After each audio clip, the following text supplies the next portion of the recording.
Hello and welcome to BQ Prime. You're watching Q1 with BQ, and the company in focus in this segment is Tata Power. We have Mr. Dr. Praveer Sinha, MD and CEO of the company, joining us. Mr. Sinha, thank you very much for joining us. You got a good set of EBITDA growth this year, and the margins also expanded significantly. Can you take us through what was the reason for this expansion? Thank you very much. You are right that this is the 15th consecutive quarter of growth in PAT. And what is important is that the quality of numbers have improved drastically. And that gets reflected that EBITDA has grown up by nearly 43% to 3,000 crores. First time actually in a quarter we are having a EBITDA of 3,000 crores. What is important is that our existing businesses have done very well. Our Mundra plant operated during the quarter under Section 11. Apart from this, our renewable businesses have done very well. There has been a substantial increase in the renewable PAT as also in the EBITDA in the quarter, and that has got translated in the overall EBITDA growth of the company. Similarly, our T&D, especially our distribution in Odisha and the transmission business, the EBITDA and PAT have improved. So I think right across each of our businesses, the EBITDA has improved and so also the PAT.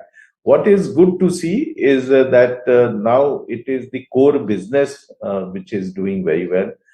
Unlike last year, where in the first quarter and through the year, we had a huge profit that was coming from our coal business, where the coal prices had gone up.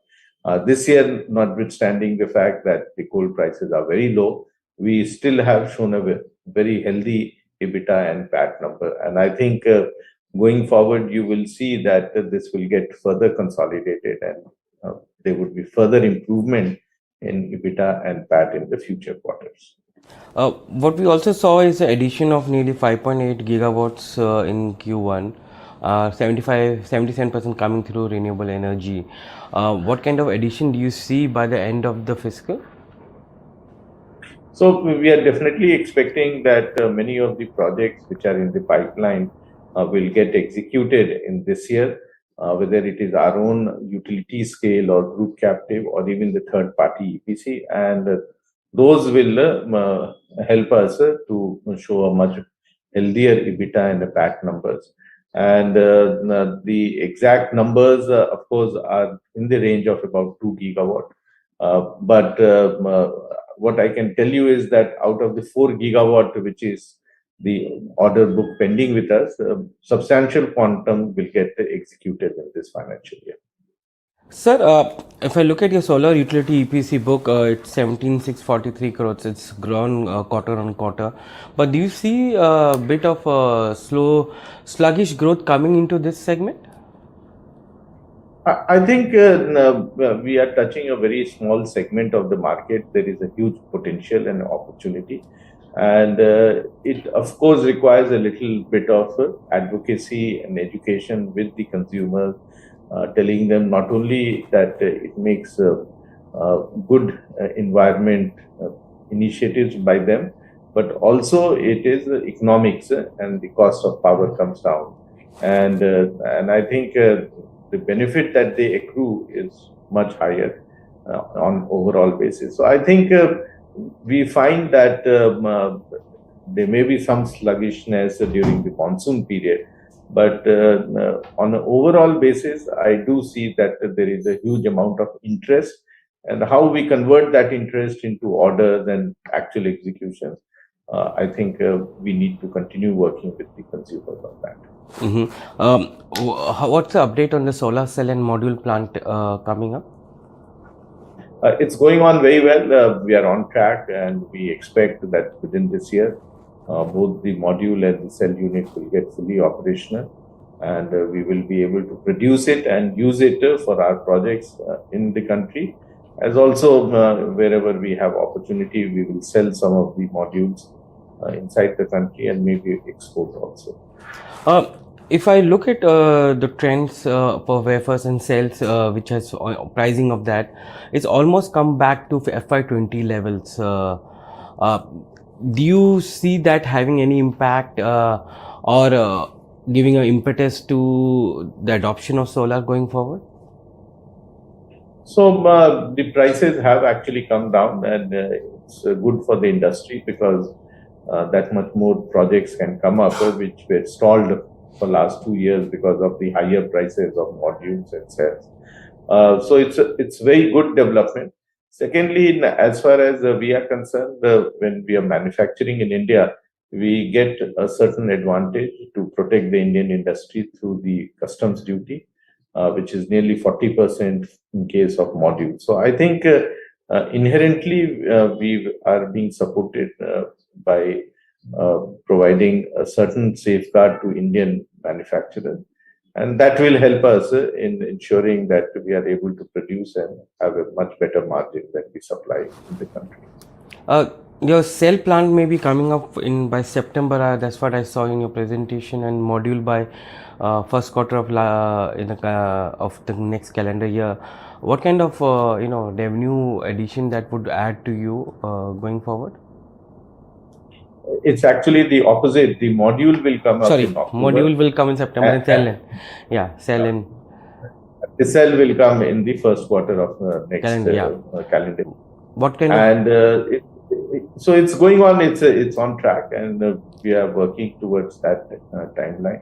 And we expect that the modules will start coming out in October. what kind of revenue potential that will be for Tata Power?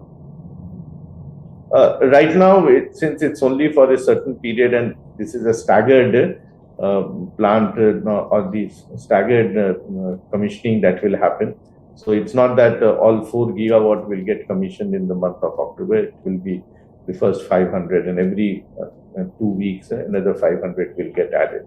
So it's only over a staggered period that maybe by December or January, the 4 gigawatt of module will be ready, and thereafter of course the cell. So it's still work in progress, and we'll be able to share more details once the actual timelines are firmed up. So the benefit would accrue in FY25. Is that the right way to say? Yeah, absolutely. The first full year of operation will be by 25. Okay. I saw your net debt also going up and the gross debt also going up. It seems that the working capital requirement has increased for you. What is the reason for that? Well, then, what has happened is that typically in the first quarter, many of the payments gets delayed from many of the customers because of extreme heat conditions, consumption increases, and they are not in a position to pay immediately. So those all get paid in the month of July and August. Secondly, we have done investments in many of our projects, as we have a very ambitious target to add nearly 2.5 gigawatt in this year. So many of the activities relating to the projects are now going, and the results of that will start coming when these projects are implemented and they start generating power. So I think what you would see is that because of the 12,000 crore of capex that we have planned, there would be an increase in debt, but so also there will be a increase in our EBITDA to cater to the higher debt that will be. Do you expect your total gross debt or net debt to come down by the end of the financial year, or will it be on an elevated level compared to last year? It will be, because we are doing nearly 12,000 crores of capex, so it will be little more, but the metrics will be very good. Our debt equity or our debt EBITDA numbers will be very, very safe. Will you be needing equity capital at some time to fund this entire expansion plan, or is it going to be entirely internal accrual going forward? It is an internal accrual, and in any case, last year we had equity infusion from our partners who had come into the renewable platform. So that money is already lying with us, and we'll be using that for our growth this year and next year. Mm. Uh, Give me a sense of how you plan to expand the entire portfolio, because you're looking at once the entire renewable energy portfolio comes into play, you will have nearly 51% coming from renewable energy.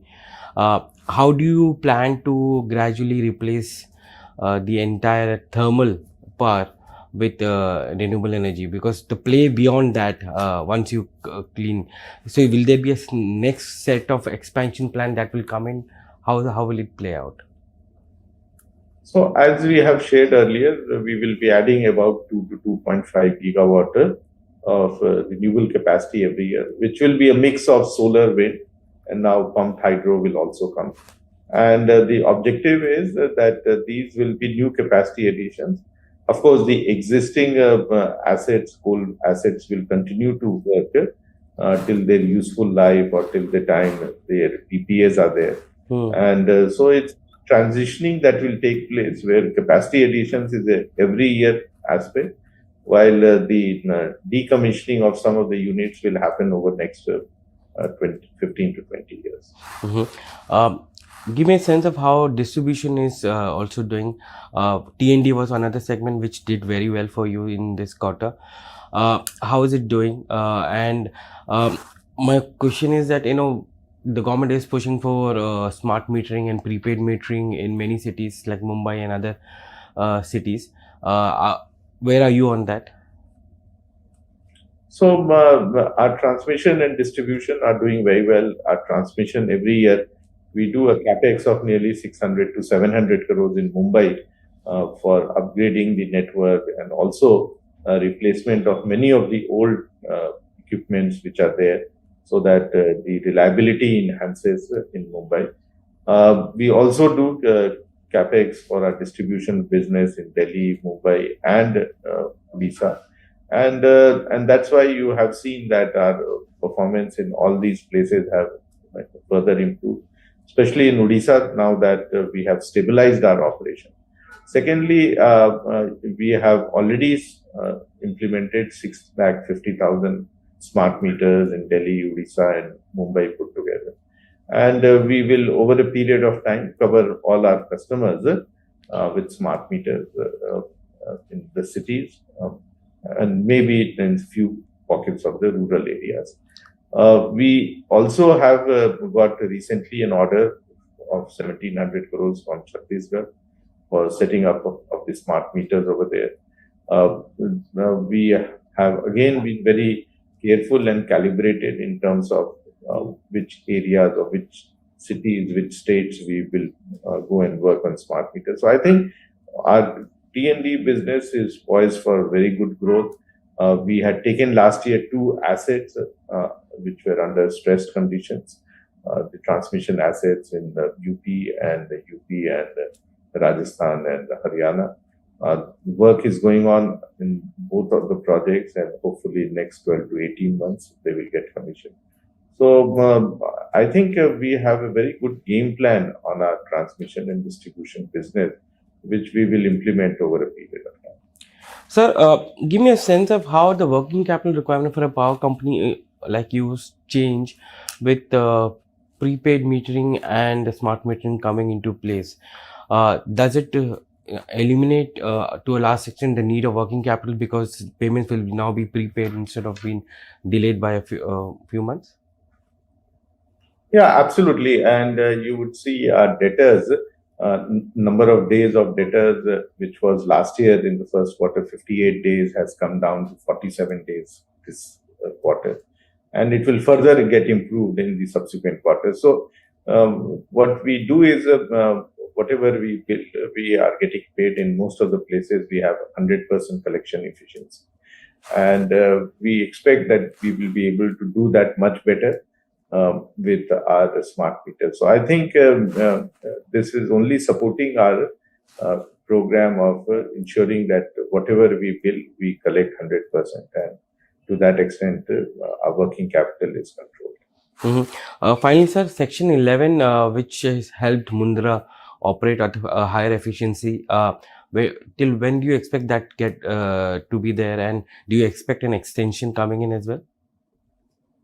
So it's there till the 30th September. Last year we saw the extension, so maybe it might get extended this year also. So let's see how the requirement of power is there in the coming months, and based on that, the government will decide. What is your projection for requirements, sir? Well, projections this year went a little off because of the weather changes. We were expecting 230 gigawatt in summer months, and it didn't cross 220. Very difficult to predict what sort of weather conditions would be there. But typically, October is very hot and also very humid. So we do expect that there would be a good demand of power. Mr. Sinha, it was a pleasure talking to you today. Thank you very much for joining us on BQ Prime. Thank you very much.